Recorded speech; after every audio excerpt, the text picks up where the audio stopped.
Hello, good evening. Welcome to the eighth week's problem solving session on the introduction to mechanical vibration. My name is Parth Joshi. I am a PhD student in the Department of Mechanical Engineering at IIT Bombay. I got an opportunity to conduct these online tutorial sessions every week as a part of Prime Minister's Research Fellowship. I thank the PMRF and NPTEL team for giving me this opportunity to conduct these weekly tutorial sessions. So let us move on to the content for this week.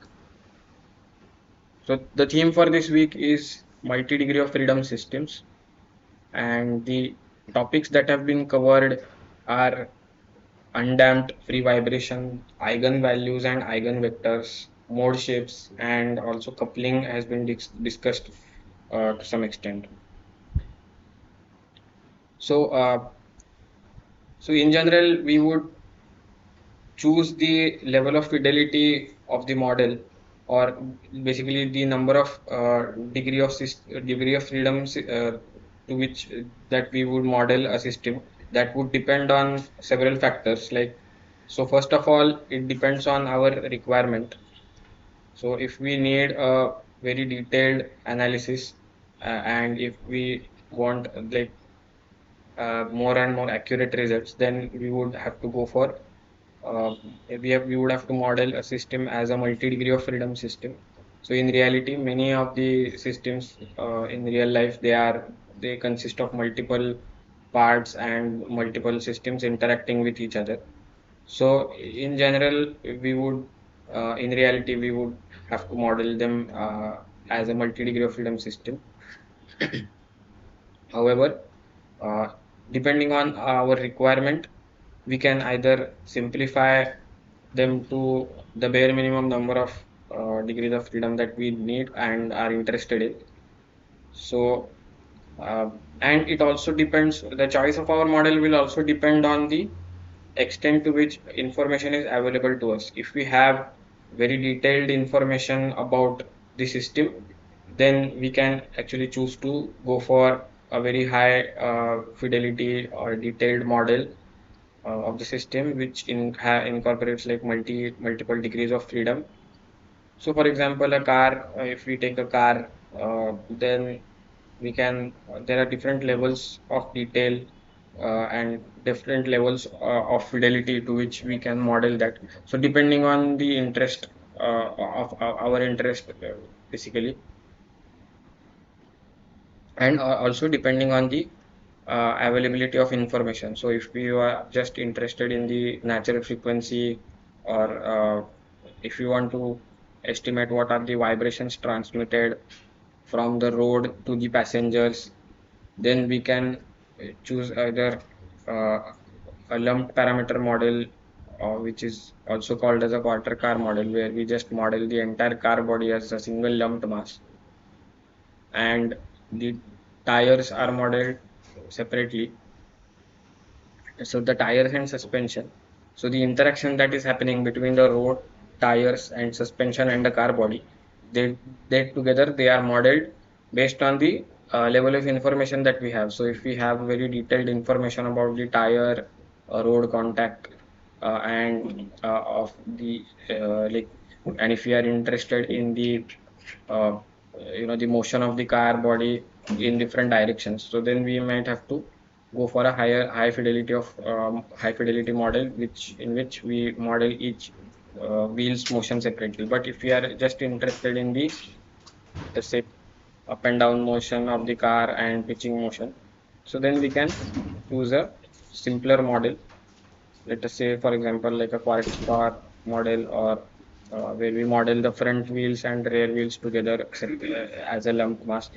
So depending on our requirement, we can choose different types of models. So now let us move on to the problems based on the concepts for this week.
So let us start with the problems. So let us start with the problems based on the concepts for this week. So let us start with this problem which is shown over here.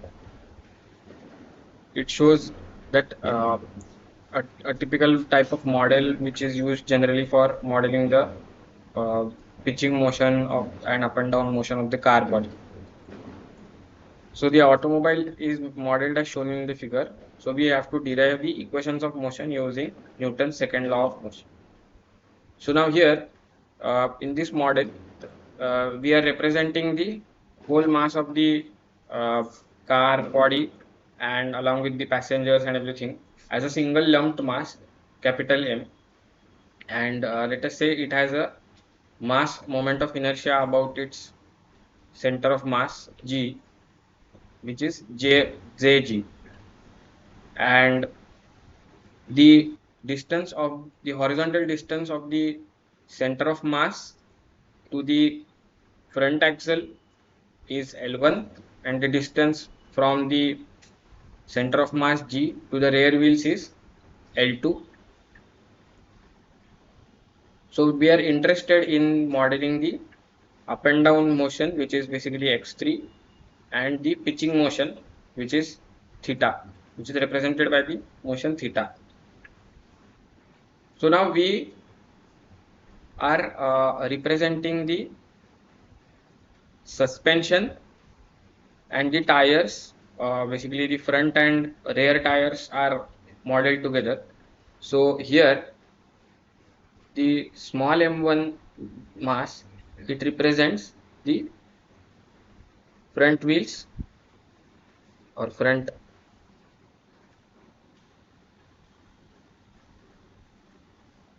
and m2 represents the rear wheels.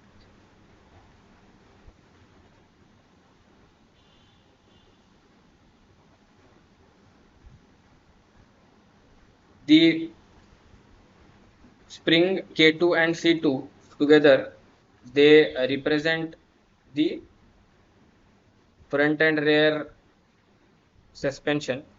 So basically K2 and C2 are basically the stiffness and damping of the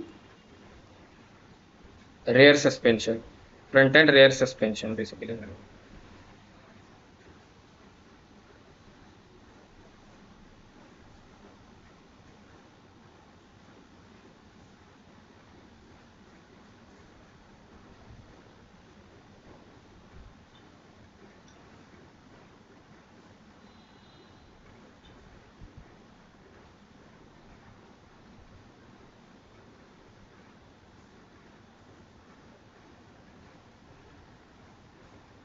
And the stiffness K1 and C1, the K1 and C1 represent the stiffness and damping of the tires basically.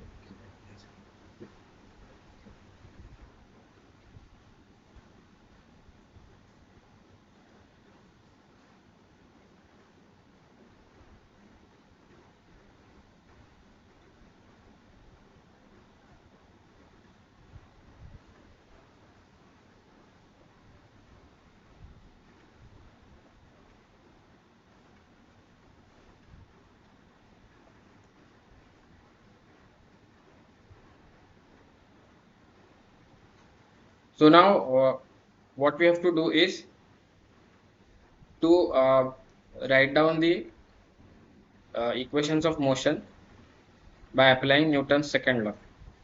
So our first step is to draw the free body diagram.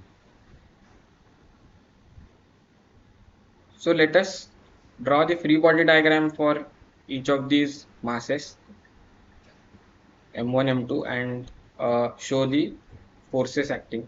So here it is shown that the force F1 is acting on the front wheels and F2 is acting on the rear wheels. So that is an external force.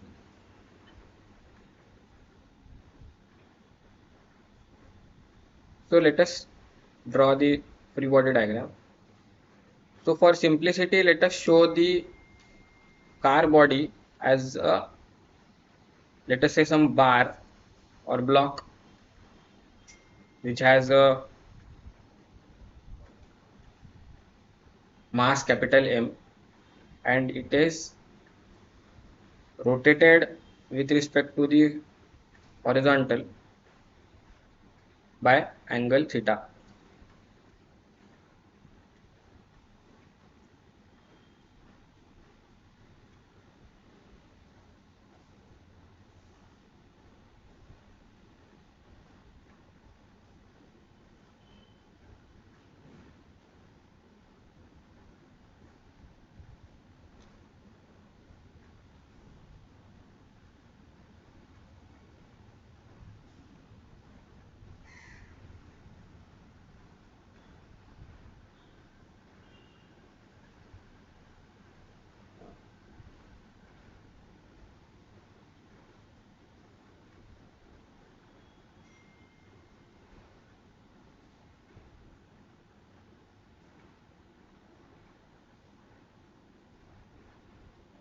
So we will assume here that the displacements x1, x2 and x3 all are measured with respect to the equilibrium position. So, so let us say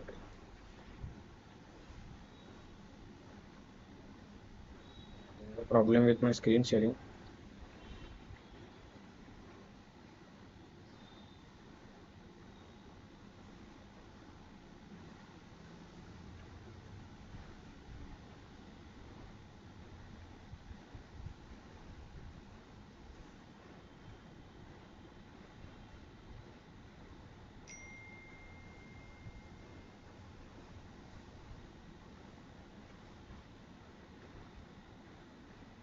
So here we will make the assumption that our displacements x1, x2, x3 are all with respect to the equilibrium position.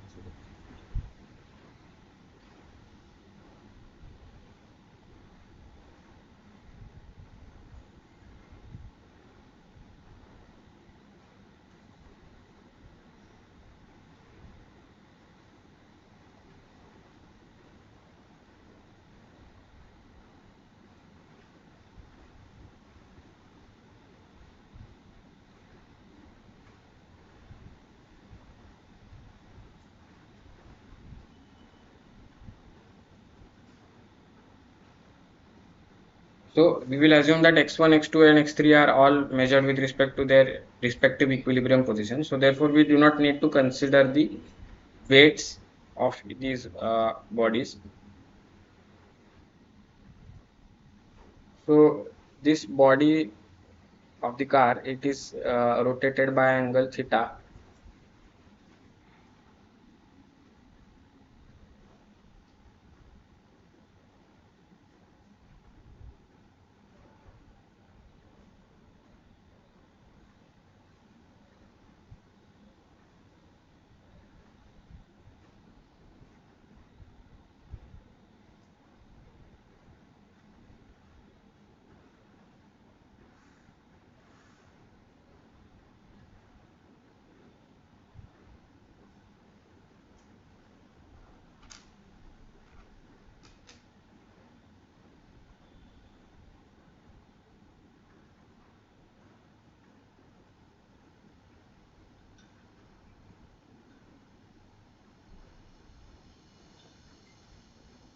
So let us label these forces. So these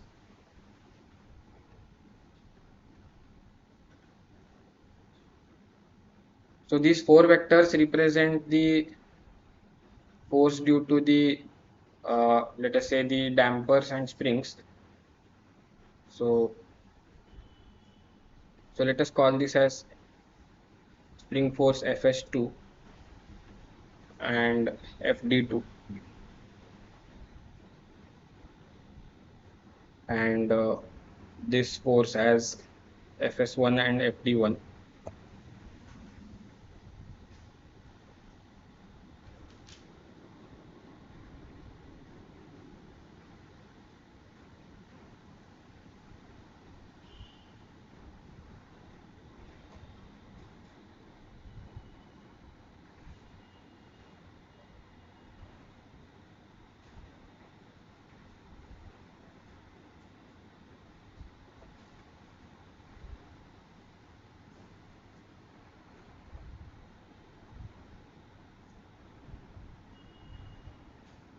So Fs2 and Fd2 and Fs3 and Fd3 basically represents the spring force and damper force acting on the car body.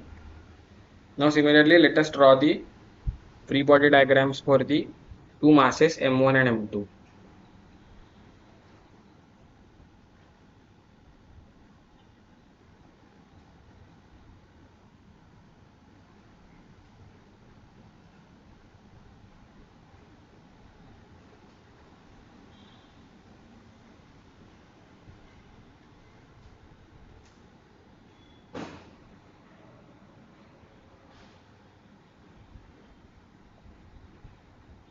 I'm again experiencing some problems with my screen sharing.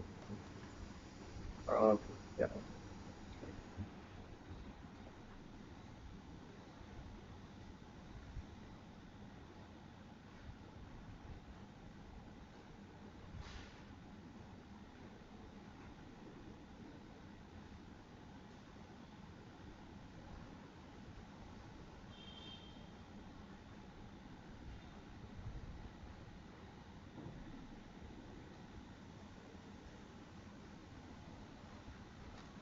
So there is still some problem with my screen sharing.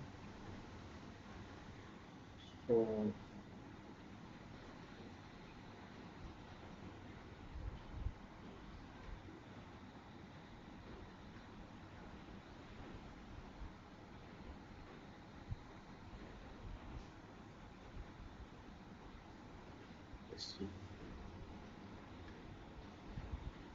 so let us call this mass as M1. Let us say this is the mass M1. So the forces acting on this mass M1 will be the spring force Fs1, the damper force Fd1, the spring force Fs2 and damper force Fd2. Similarly, on the mass M2, we will have the spring force and damper force.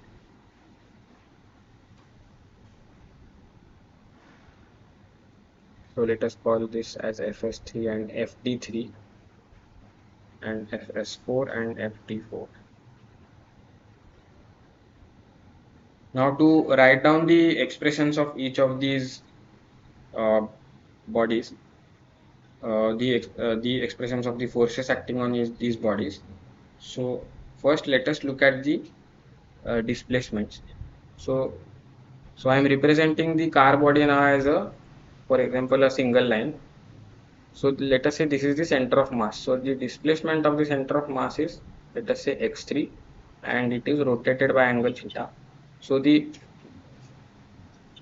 uh, the distance between the line of action of uh, the center of mass to the front and rear axles. So they are basically L1 and L2. So now the displacements of the point at which the rear suspension is connected to the wheels. So that point, so let us call it as point B, and let us call the point at which the front suspension is connected. That is called, let us call it as point A. So the displacement of point A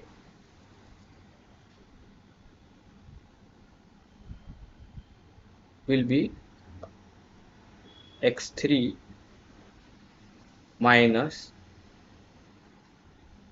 L1 sin theta, and the displacement of point B will be x3 plus L2 sin theta. Now, if we are interested in small oscillations,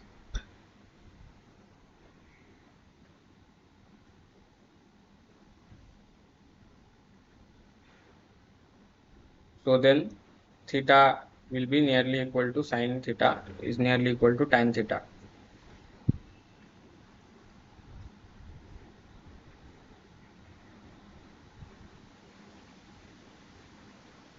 So therefore, we can then write that this displacement of x, so let us call this as xa, will be x3 minus L1 theta, and displacement of point xb will be x3 plus L2 theta.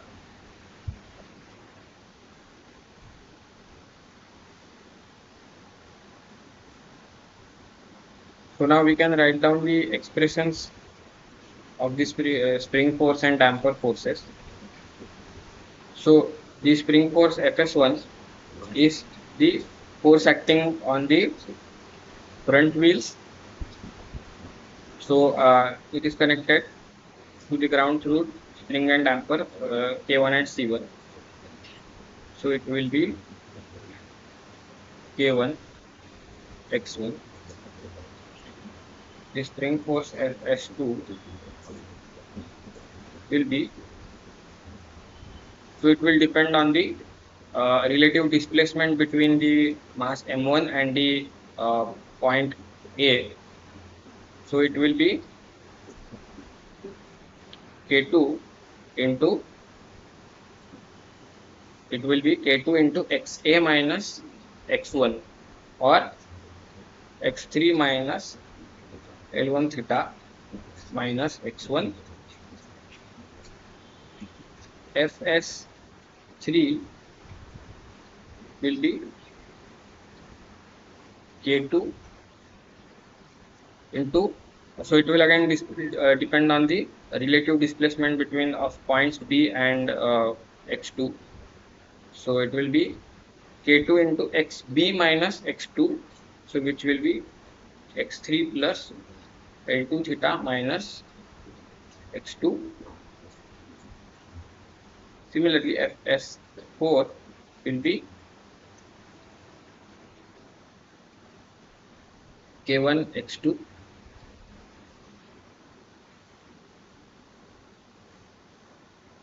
and similarly the damper force Fd1 will be C1 X1 dot. The damper force Fd2 will depend on the relative velocity of points A and the relative velocity of mass M1, which is X1 dot. So it will be C2 into XA dot, or which is X3 dot minus L1 theta dot minus X1 dot, and similarly Fd3 will be C2 into XB dot, which will be X3 dot plus L2 theta dot minus X2 dot.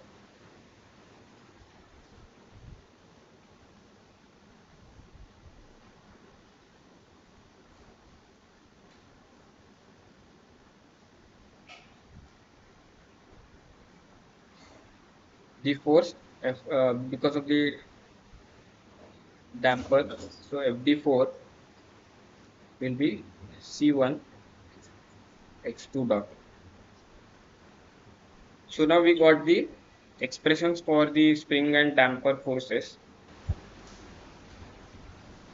So now we can go ahead and apply the Newton's second law to this system. So we have drawn the free body diagrams of the all the three masses and shown all the forces. So it is also given that there is some force F1 acting on this mass and another force, let us say F2, acting on this mass M2. So let us now proceed to applying the Newton's second law.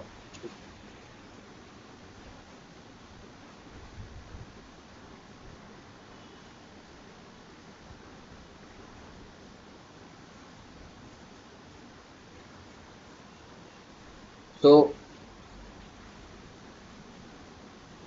The Newton's second law for the mass small m1 will be m1 x1 double dot will be sum of the net external forces. So it will be F1 minus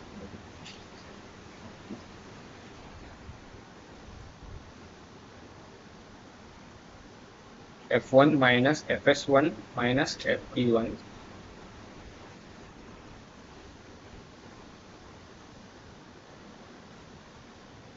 plus Fs2 plus Fd2 and M2 X2 double dot will be F2 minus Fs4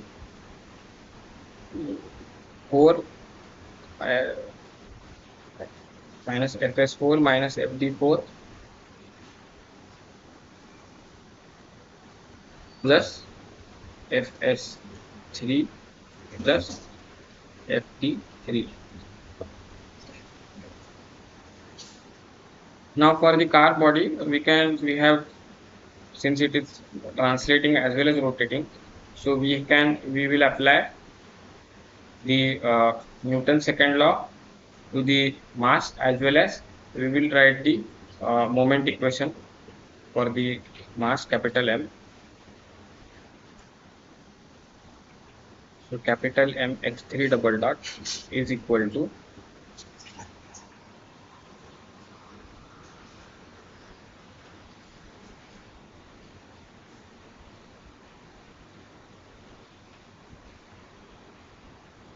minus Fs2 minus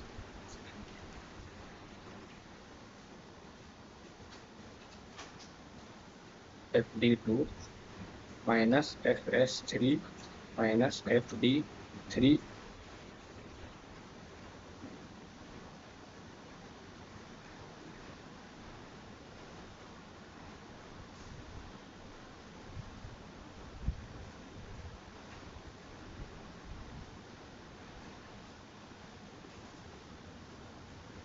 and we have another equation to write, which is basically the moment equation. So we can write basically the moment equation about the center of mass. So let us take the moment of about the of all the forces about the center of mass. So it will be jg theta double dot, which will be the net moment acting, and uh,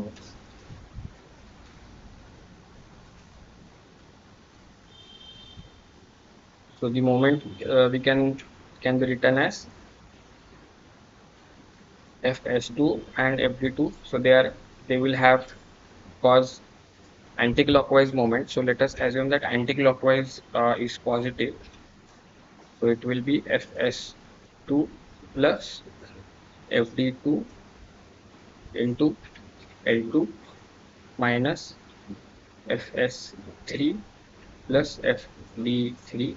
So Fs3 and Fd3 will cause a clockwise moment. So we are attaching a negative sign over here. So this will be Fs2 plus Fd2 into L1 and Fs3 plus Fd3 into L2.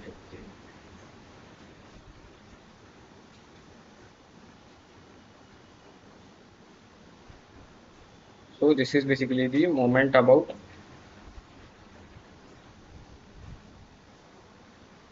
G.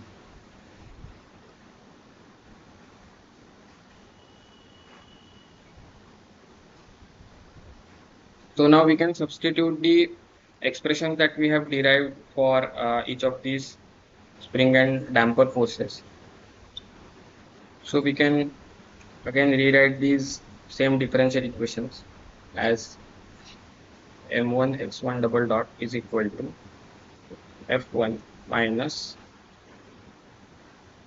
fs1, which is k1 x1,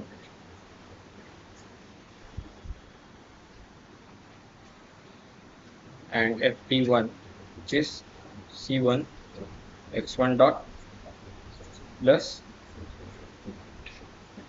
fs2 will be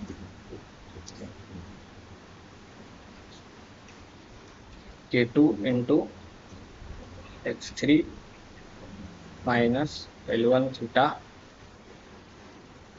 minus x1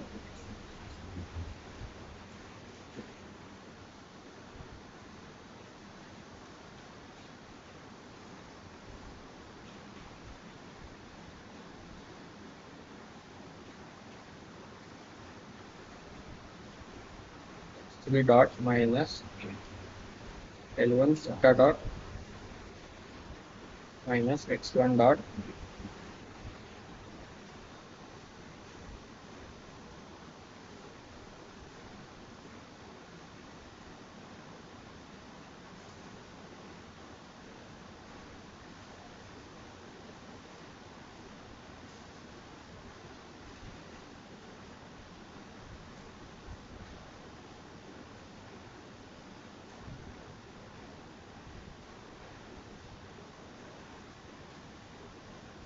Similarly, we can rewrite the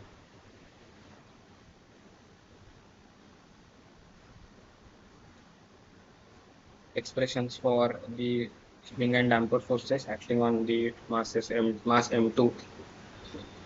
So which will be minus K1 x2 minus C2 x2 dot plus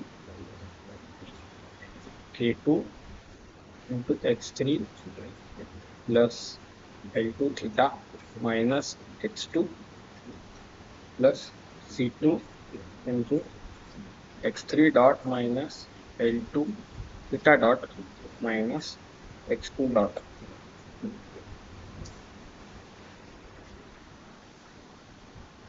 Similarly, now we can rewrite the expressions for the third equation of motion, which is basically minus K1 x3 minus L1 theta minus x1 minus C2 C dot minus L1 theta dot minus x1 dot minus K1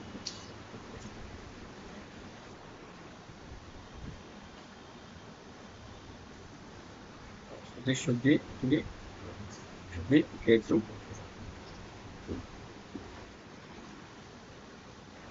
and this should also be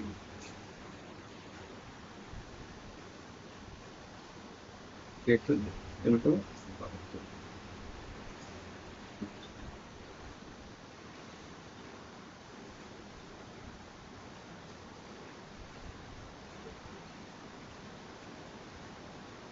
x3 plus L2 theta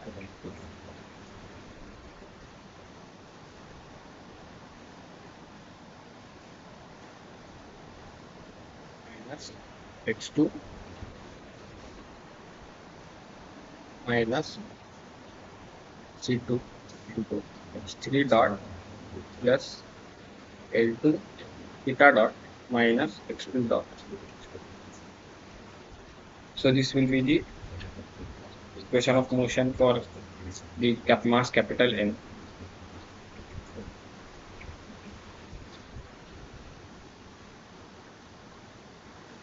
Similarly, we can rewrite the equation for jg theta double dot, which is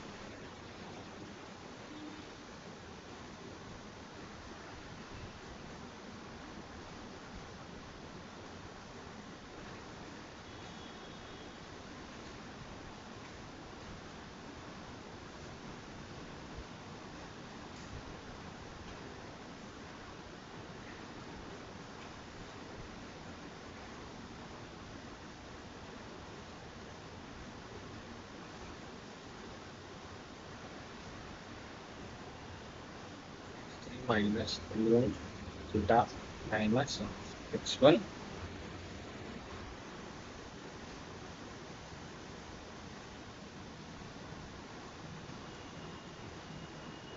plus C2 plus X3 dot minus L1 theta dot minus X1 dot minus K2 L2 into X3 plus into theta minus X2 plus or rather minus should be minus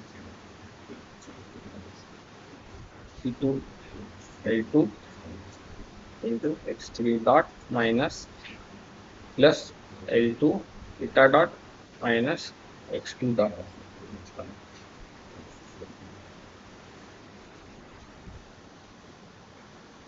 So now if we combine all these equations of motion and write all these equations of motion in a if you want to write them in a matrix form.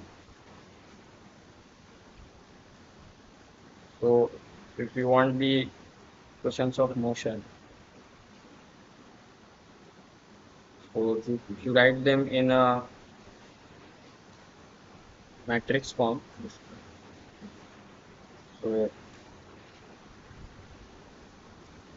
let us say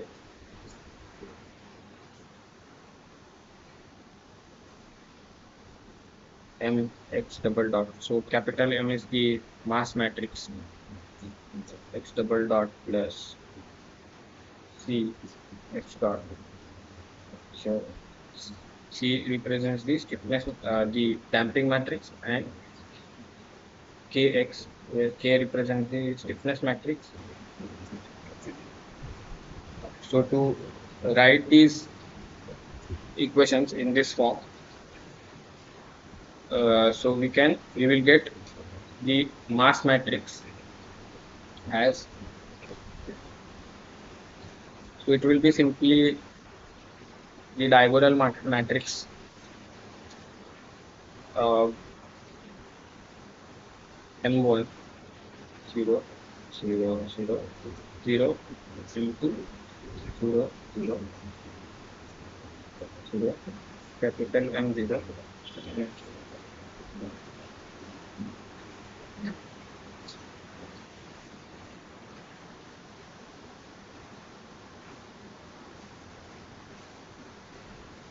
So this will be our mass matrix. Similarly, we can rewrite our stiffness matrix. So it will be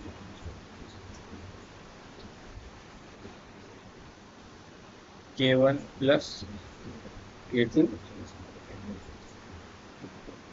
0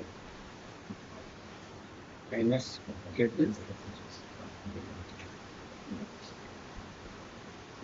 K2 L1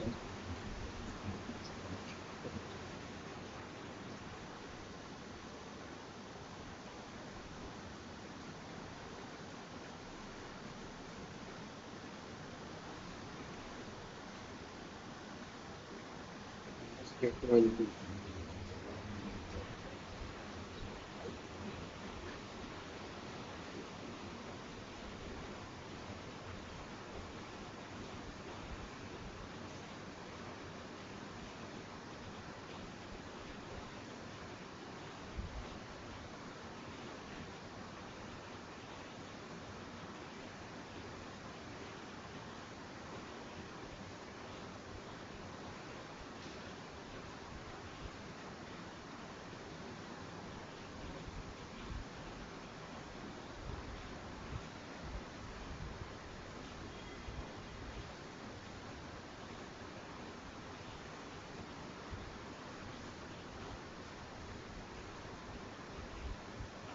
So this will be our stiffness matrix,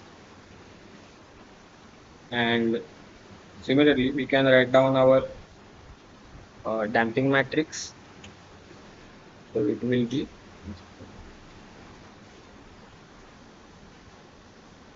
C1 plus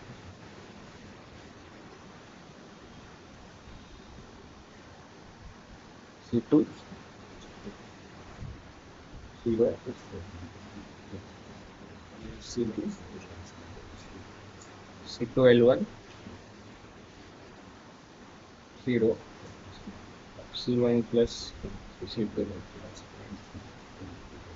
minus C2 minus C2 L2 minus C2 minus C2 2 C2 and C2 into L2 minus L1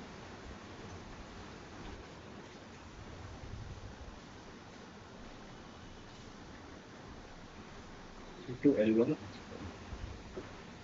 minus C2 L2 C2 L2 minus L1 C2 L1 square plus L2 square.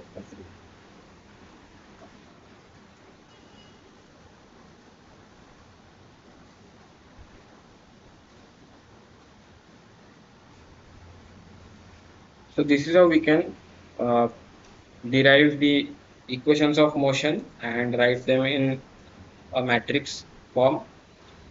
So to summarize, what we did is we basically tried to write down the displacements of the car body at the points of connection where the front and rear suspension are connected to the front and rear wheels. So to the car body.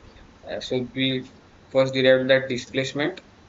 So of the endpoints A and B.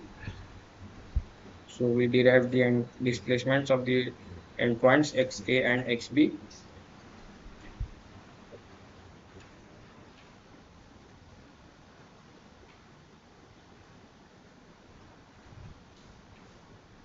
Then we applied the Newton's second law. So before that, we tried to draw the free body diagram of each of the key bodies of the system. So here we have drawn the free body diagram of the car body, the front wheels M1 and rear wheels M2. So what are the degrees of freedom over here? So degrees of freedom are basically x1, x2, x3 and theta. So it's a 4 degree of freedom system over here. So therefore we need 4 equations of motion to completely describe the motion of this system. So as I just said that we constructed the free body diagram for each of these masses and then wrote down the expressions for the spring force and damper force in terms of the displacements, and then we applied the Newton's second law to each of these bodies, and we also derived the moment equation for the net moment about point G, and then we tried to derive the equation of motion. So we basically derived the equations of motion in terms of the displacements and the mass and stiffness and damping properties. And on the right hand side we have the forcing matrix. Uh, so on the mass M1 and M2 we have the forces F1 and F2 acting, and on the capital mass M we have no external force acting and no external moment about the center of mass G. So we can write our force matrix in this form. So our mass matrix will be diagonal, and we can see that our stiffness matrix is also is symmetric, and also our damping matrix is also symmetric. So this was about the derivation of equations of motion for a multi-degree of freedom system. So let us now move to Another problem. So let us say we have a system which is like the way it is given over here. So we have a bar, rigid bar, which is given at, it is a rigid bar. It has a mass 2m and it is pivoted about the point O, and one end is attached, is basically suspended from the vertical through a spring 3K, and let us say some point P, it is attached to a spring and damper of stiffness 2K and C respectively, and then there is another mass 2m to which another mass small m is connected through a spring of stiffness small k. So we have to derive the equations of motion using the Newton's second law for the this system. So the what will be the degrees of freedom for this system? So it will be the displacement of the masses m and 2m, which is basically x1 and x2. Now since this is a rigid bar and it is pivoted about the point O, it can move only with respect to the axis O. So it has only 1 degree of freedom additionally. So totally the system has 3 degrees of freedom x1, x2, and theta. So here we assume that the motion of the mass m and 2m is vertical only.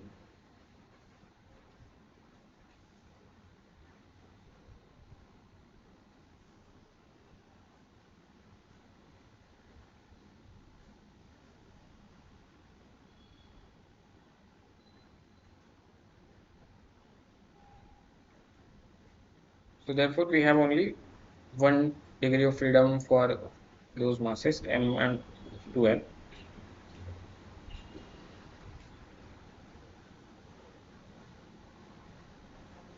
So let us denote the endpoint of this bar as q. So the vertical displacement of q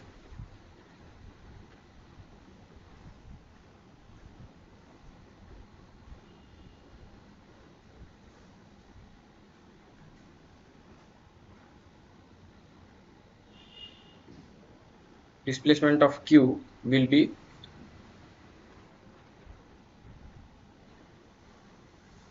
L sine theta, and the displacement of point P will be L by 4 sine theta. Now for small oscillations we can assume this to be nearly equal to theta. Sine theta is nearly equal to theta. So displacement of point P is nearly L by 4 theta, and displacement of point Q is nearly L theta.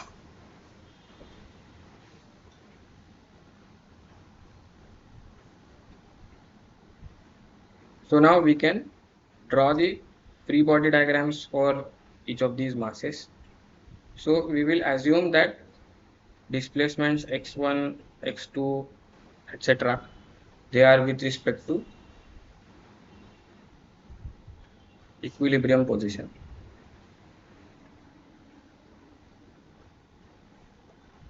So then we do not need to consider the weights of these bodies while writing the while drawing the free body diagram and writing the equations of motion. So the force acting on the mass small m will be only because of the spring force K. So it will be K into, let's say, x1 minus x2.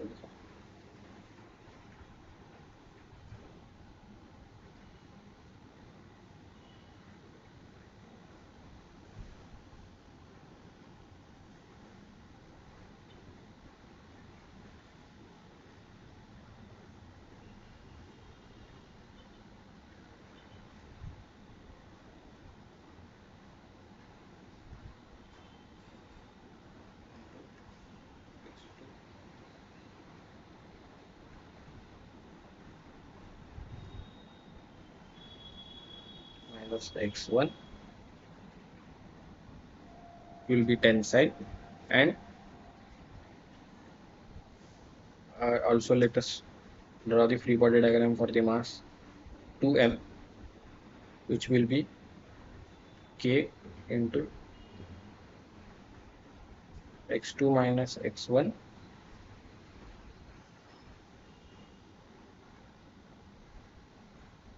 and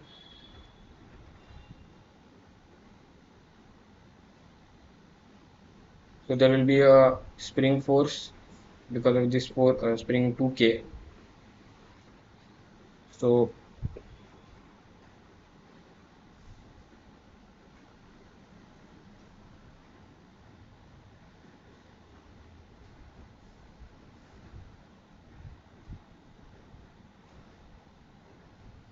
it will be 2k into x1 minus xp, and the damper force will be c into x1 minus xp, x1 dot minus xp dot.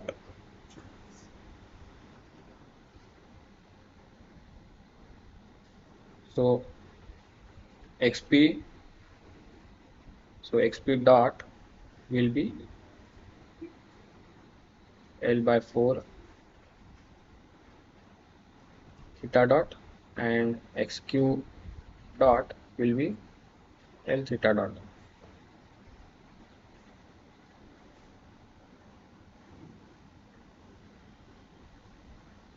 And let us also show the forces acting on the uh, bar, rigid bar. So for the bar, we'll show this bar as only single line.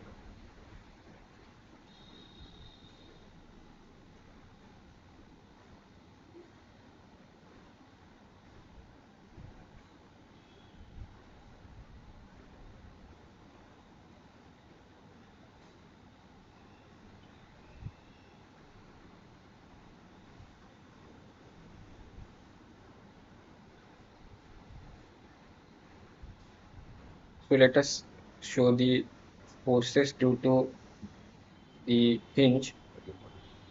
So let us call them as some forces Fx, Fy about point O,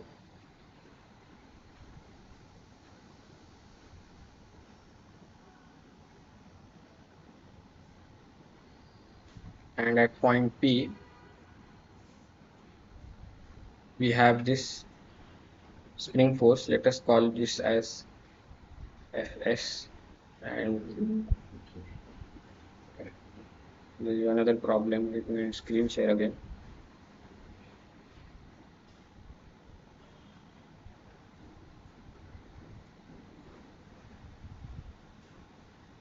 So let us call the force due to the damper as Fd. So this, the force acting at this point P over here, which will be Fs plus Fd, and apart from that there is an external moment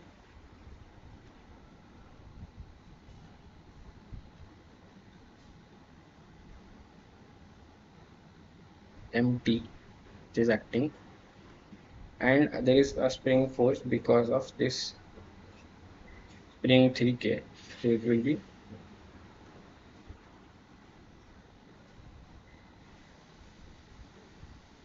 3k into x cube, 3k into L theta dot.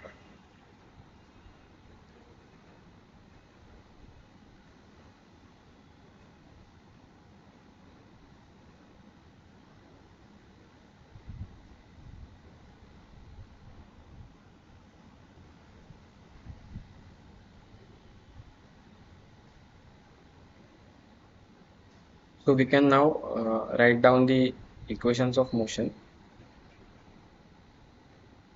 So let us apply the Newton's second law.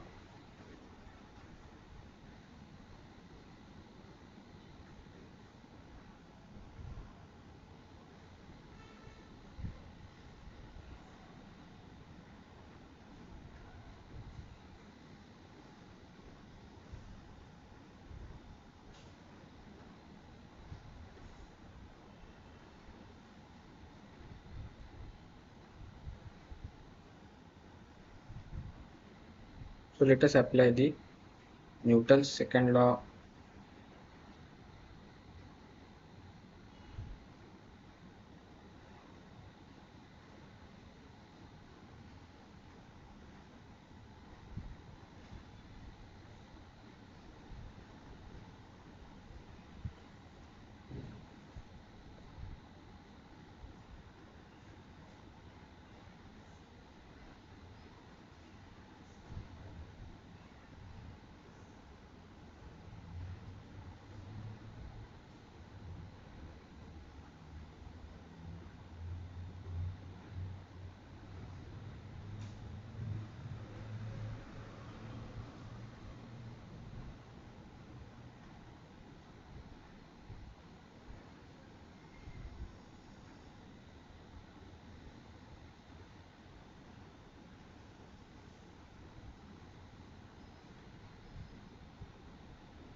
So now applying Newton's second law, what we will get is that m x1 double dot will be minus k into x2 minus x1.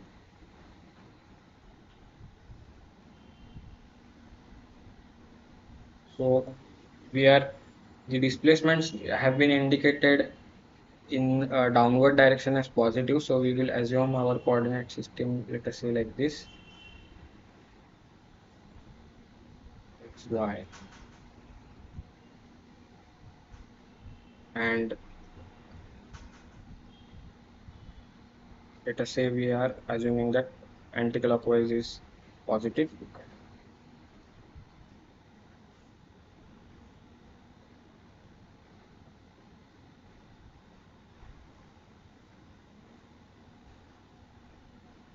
And 2m,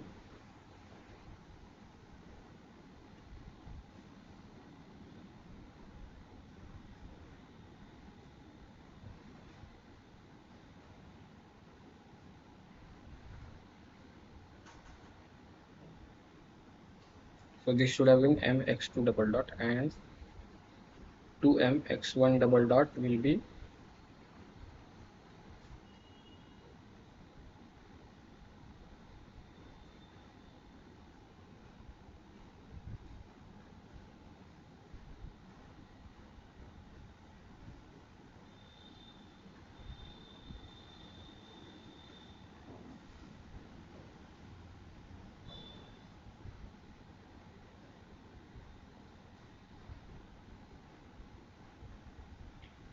there was another again problem with my screen sharing.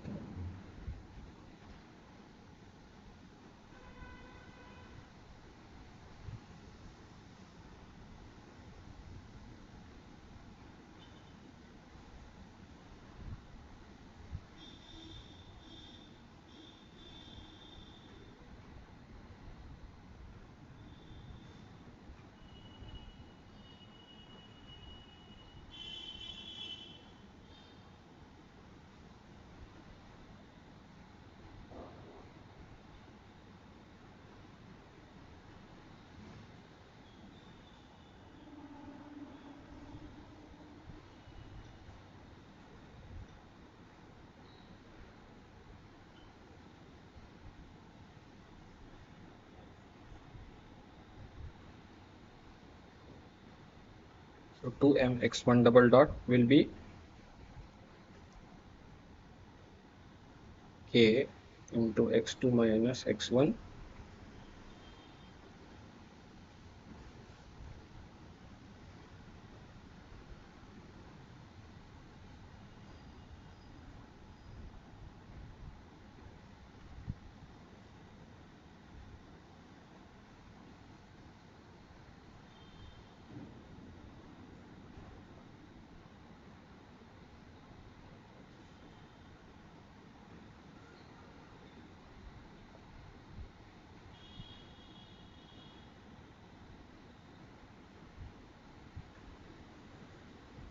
There is some problem with the device in on which I'm working, so that's why I'm actually facing problems frequently with the screen sharing.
And then we will have another equation of motion, which is basically we will take moment about point O.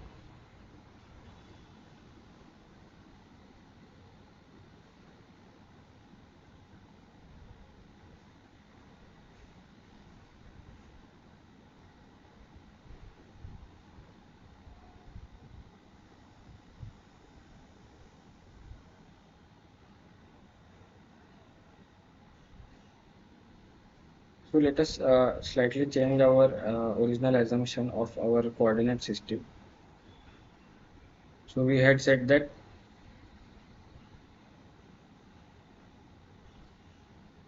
we will assume that our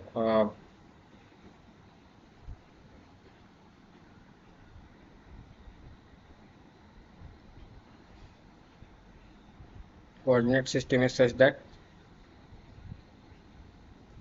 we will assume that anti-clockwise is positive, but let us change it slightly that we will assume that clockwise moment is positive.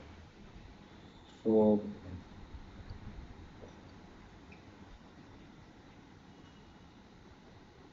so let us proceed with that assumption and uh, take the moment about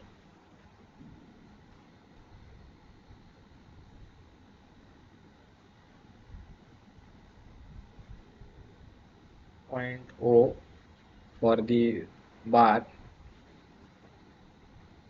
So we will get,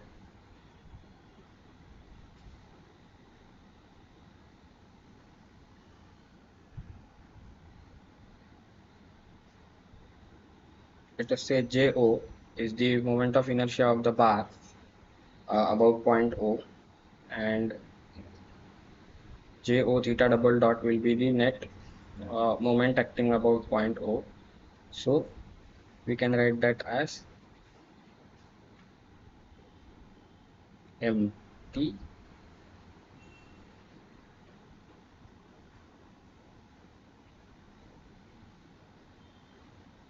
plus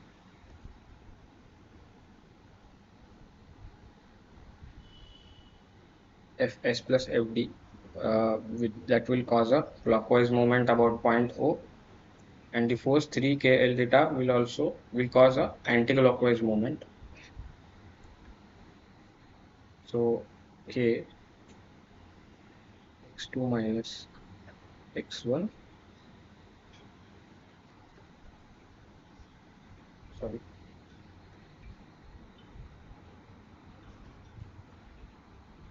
2k x1 minus L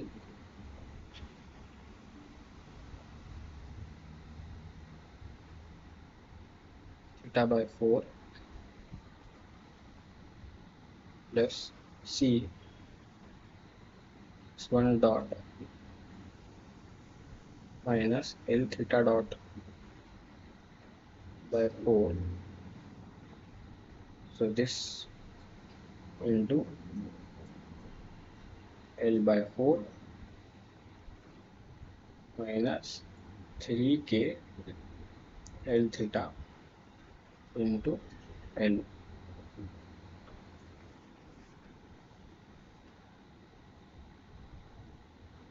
So which is mt minus 2k L by 4 x1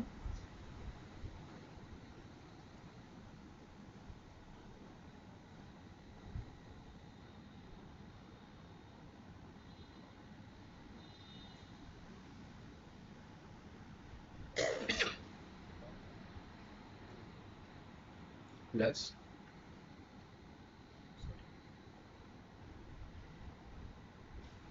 minus 2 2k into L by 4 square theta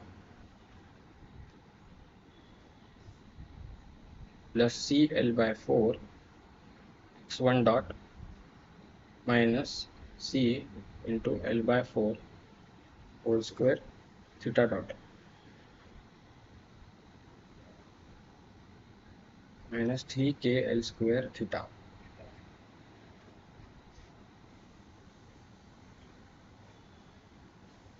So now we have the equations of motion, and now we can try to write them in a matrix form.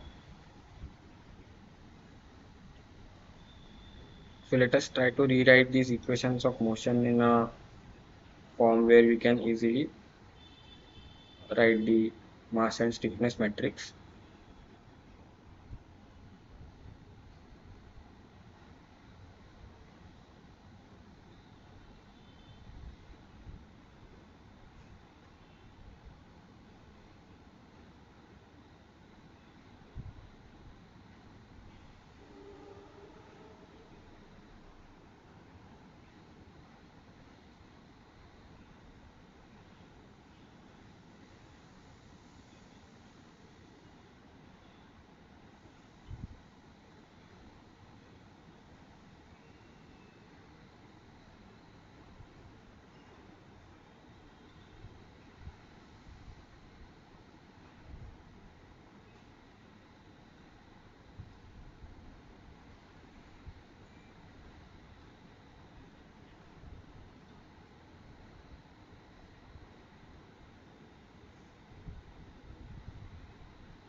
So 2m x1 double dot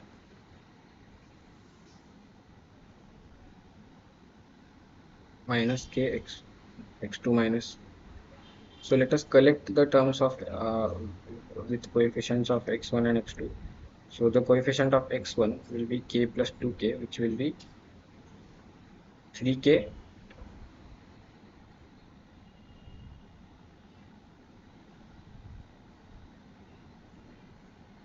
3k x1, and coefficient of x2 in this equation will be minus k x2, and coefficient of theta will be 2kl by 4 or kl by 2.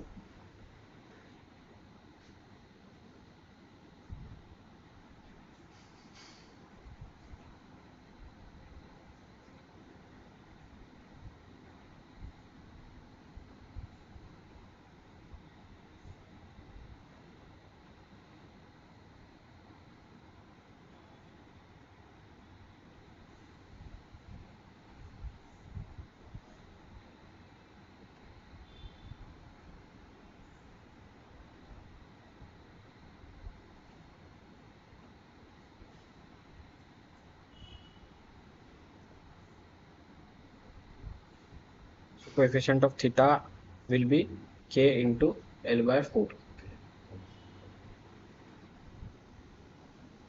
or rather it will be minus k L by 4, minus k L by 2.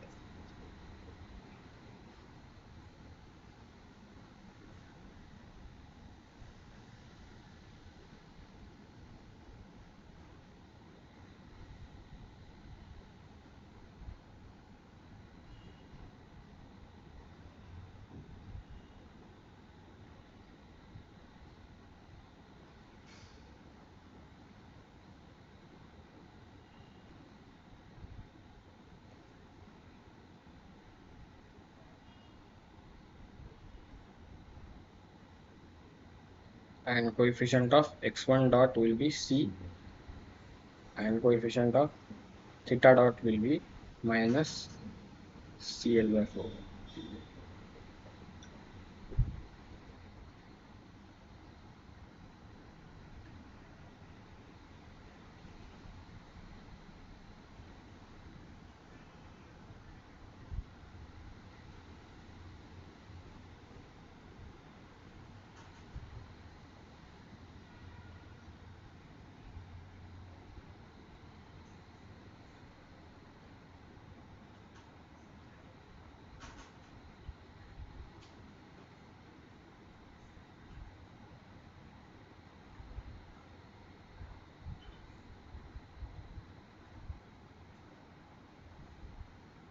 Similarly, we will rewrite our second equation of motion, which will be kx1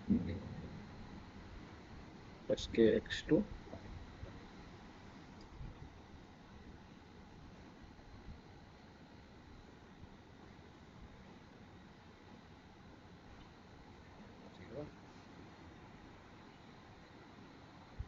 and we will also rewrite our moment equation. So it will be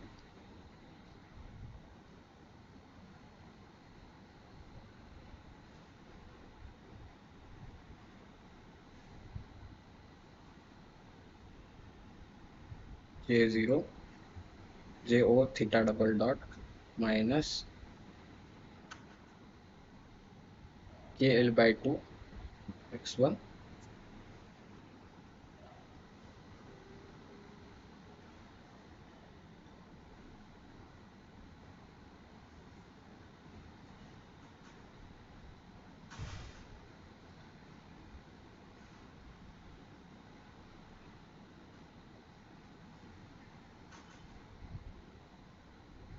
kl by 2 x1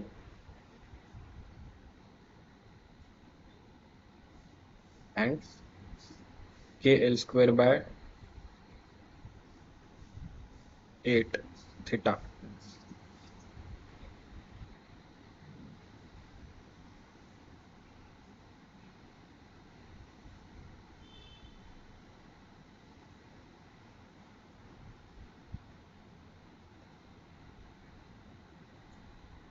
coefficient of x1.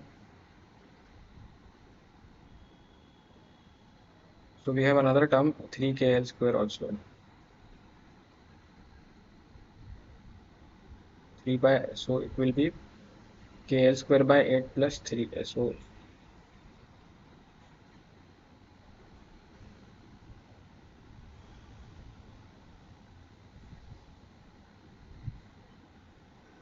coefficient of x1 dot is minus cl by 4.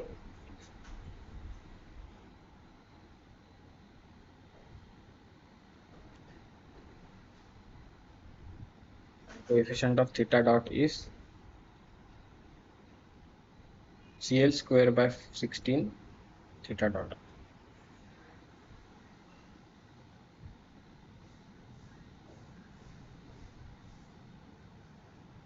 is equal to m.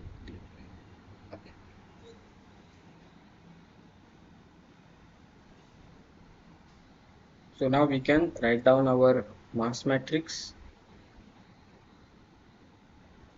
So if we write down our equation in this form, let us say capital M x double dot plus c x dot plus kx is equal to f, then our mass matrix will be 2m 0 0 0 m 0 0 0 j0.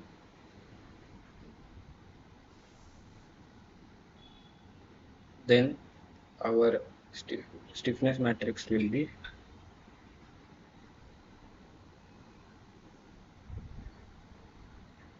k minus k minus kl by 2, then minus k plus k 0,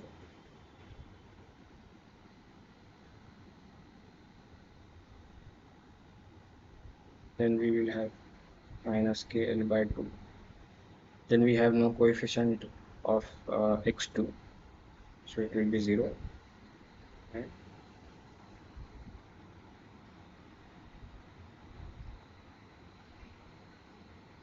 25 by 8 kl square, and our damping matrix will be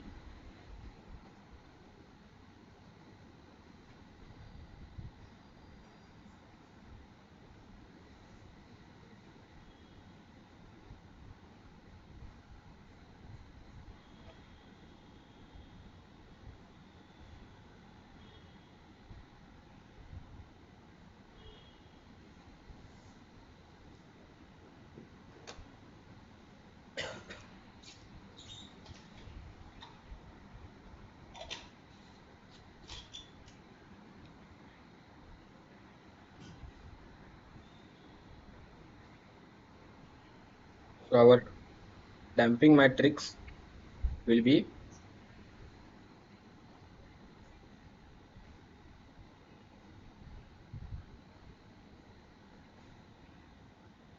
I don't know what is the problem with this device, but again and again this screen sharing is getting interrupted, so sorry for that.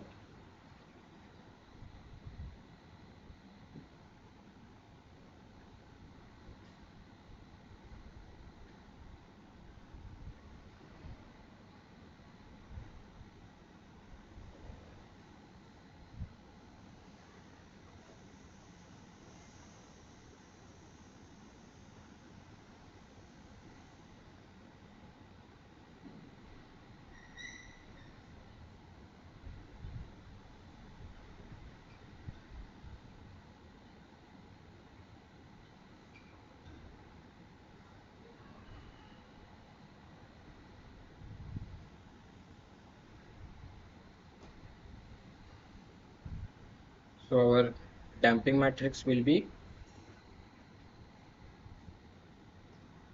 C So the coefficient of x1 dot, there is no coefficient of x2 dot here, so derivative will be 0, and coefficient of theta dot is minus CL by 4.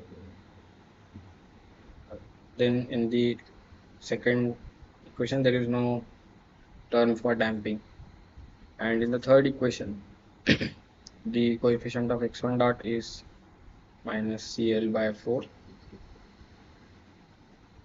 and the coefficient of x2 dot is not present, so it will be 0, and coefficient of theta dot is CL square by 16. So this is how we get the damping and stiffness and mass matrix. So we can see that the mass, stiffness and damping matrix all are symmetrical. So this is how we can use the this is how we can apply the Newton's second law, and write down all, derive all the equations of motion. So, and this is how we can represent the equations of motion in a compact matrix form.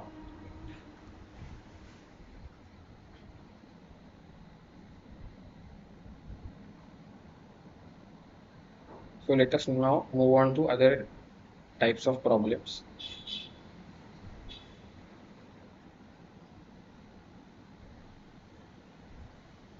So now we have this system which is given over here.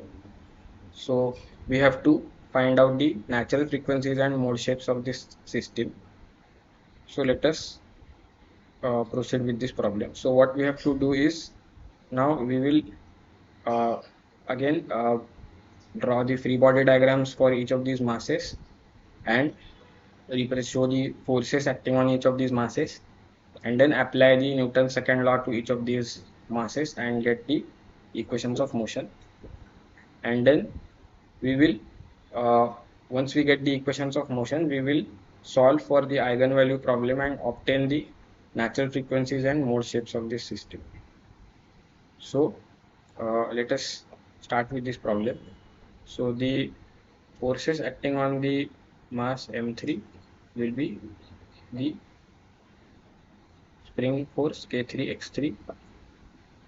Then the forces acting on the mass m2 will be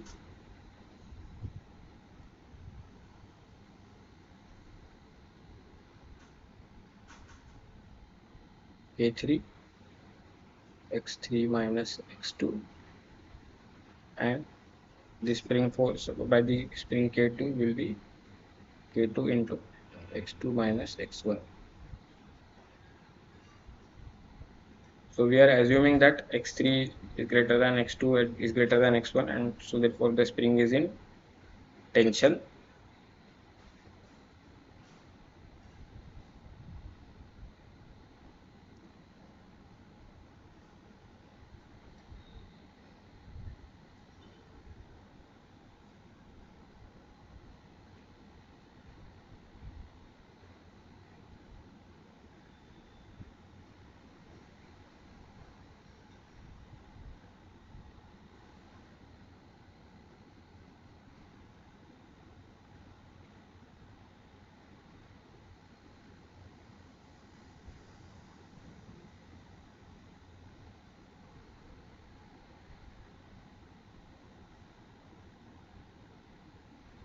So here again we are assuming that these displacements are with respect to their respective equilibrium positions, and we will also assume that this mass motions of these masses are always along the horizontal axis. So now we can apply the Newton's second law to each of these masses and then derive the equations of motion. So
sorry.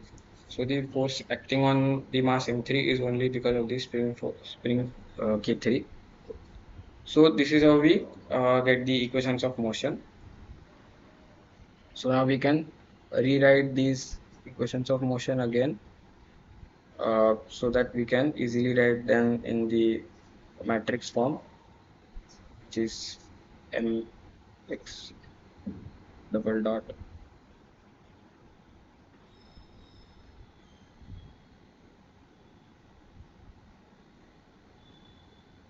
c x dot plus kx is equal to f. So here our x matrix will be basically x1, x2, and x3.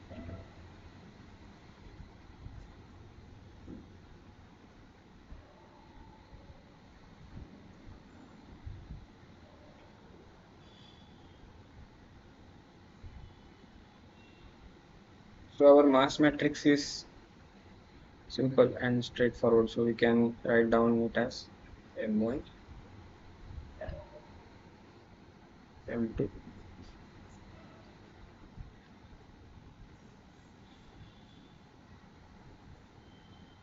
then our stiffness matrix will be,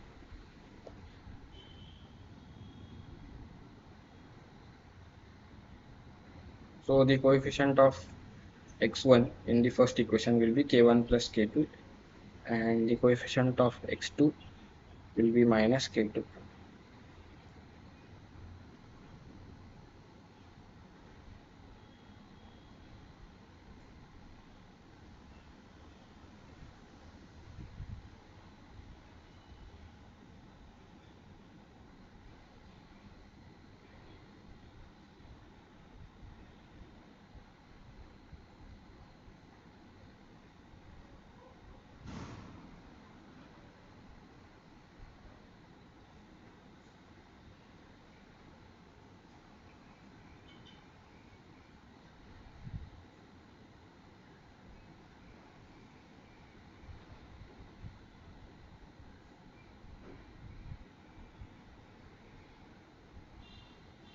So the coefficient of x3 is 0 in the stiffness matrix.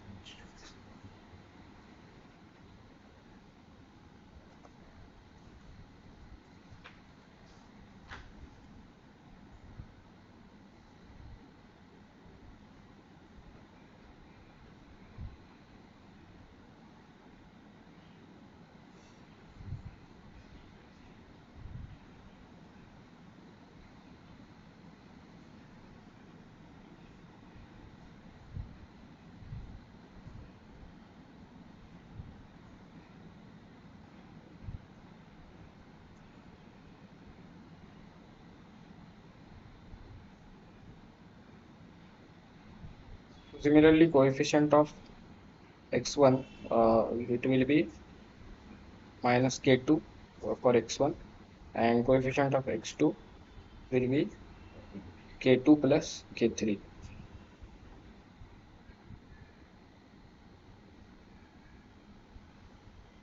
and coefficient of x3 will be minus k3. So coefficient of x1 in the second equation, it will be minus k2, coefficient of x2 will be k2 plus k3, and coefficient of x3 will be minus k3.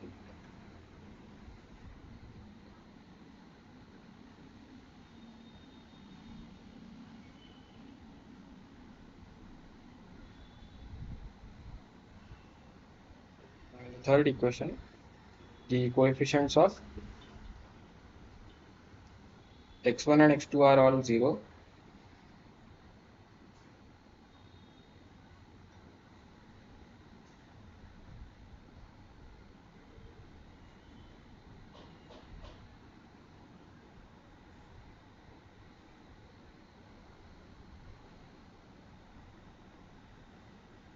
So the coefficient of x1 is 0, coefficient of x2 is minus k3, and coefficient of x3 is plus k3.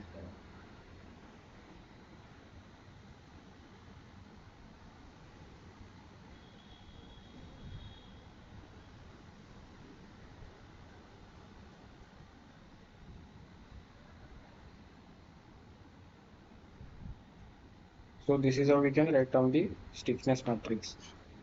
Similarly, we can write down the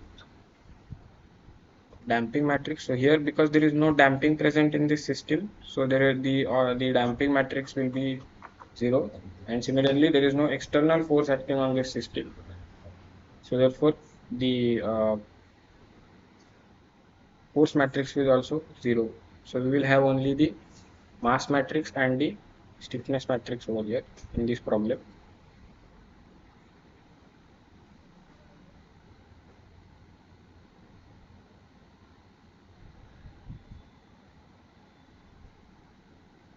So the damping matrix is 0 and forcing matrix is also 0, because there is no damping and forcing present in this system. Now what we have to do is, so it is given that the values of K1, K2, K3 are in some proportion, and the masses M1, M2 and M3 are also in that proportion. So we will rewrite our mass matrix and stiffness matrix in that way. So it will be M 0, 0, 2 M,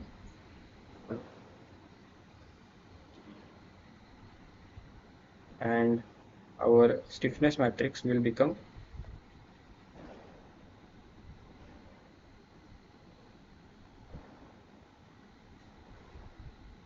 so K1 is K and K2 is 2K.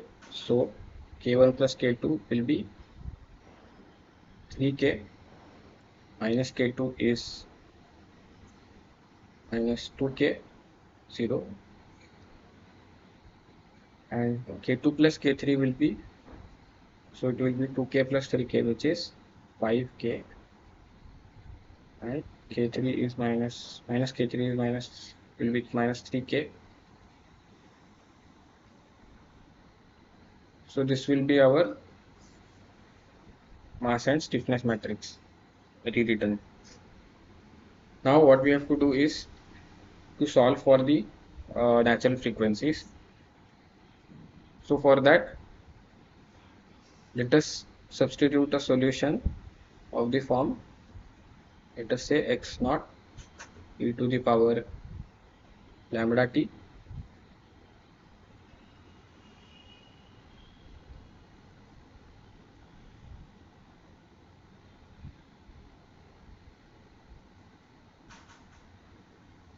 x naught e to the power I lambda t. So therefore x dot will be I lambda x naught e to the power I lambda t, and x double dot will be minus lambda square x naught e to the power I lambda t. So then we will get our equation in the form which was, this is basically m. So our equation of motion for the form mx double dot plus kx is equal to 0. So it will become minus lambda square m plus k.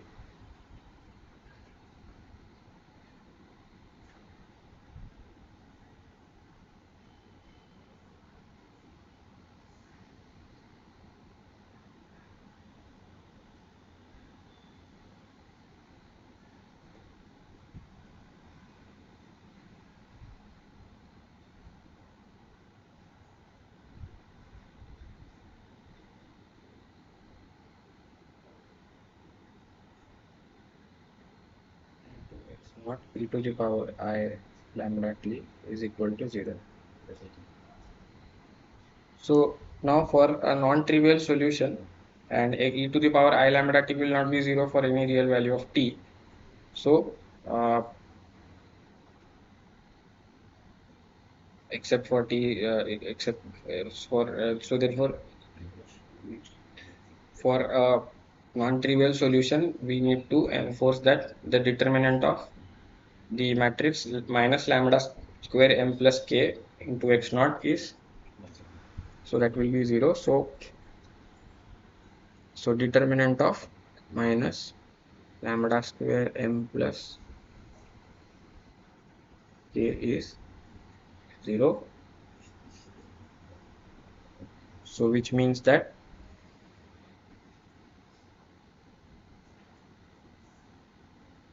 determinant of minus lambda square m plus 3k minus 2k 0 minus 2k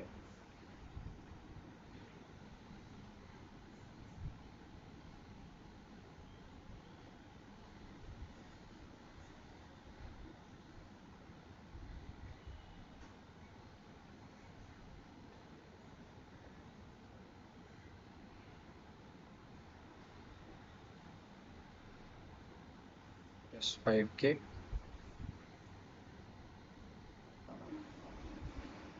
minus 3k.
So the determinant of this matrix will be 0.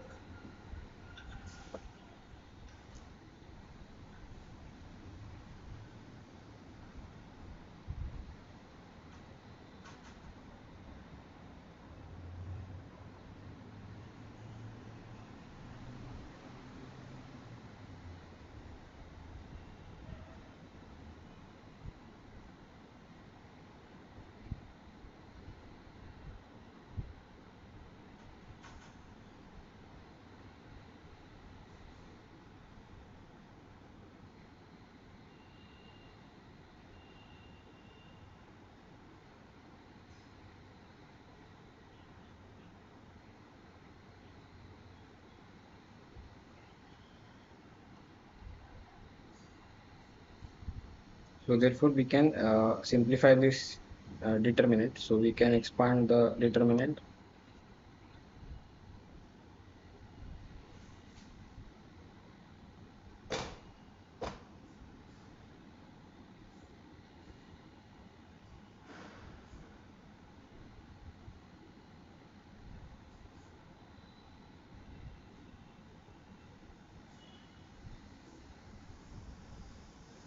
So there is again problem for my screen sharing.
So we can expand this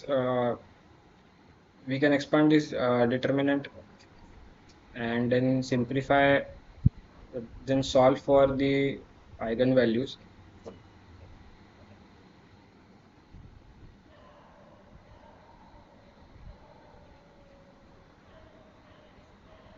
So we will get the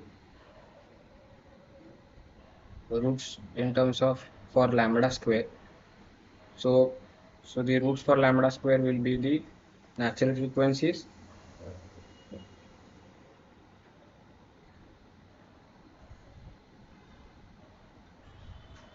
and once we substitute, once we get the, so since here we have 3 degrees of freedom, we will get three natural frequencies: lambda 1 square, lambda 2 square, and lambda 3 square.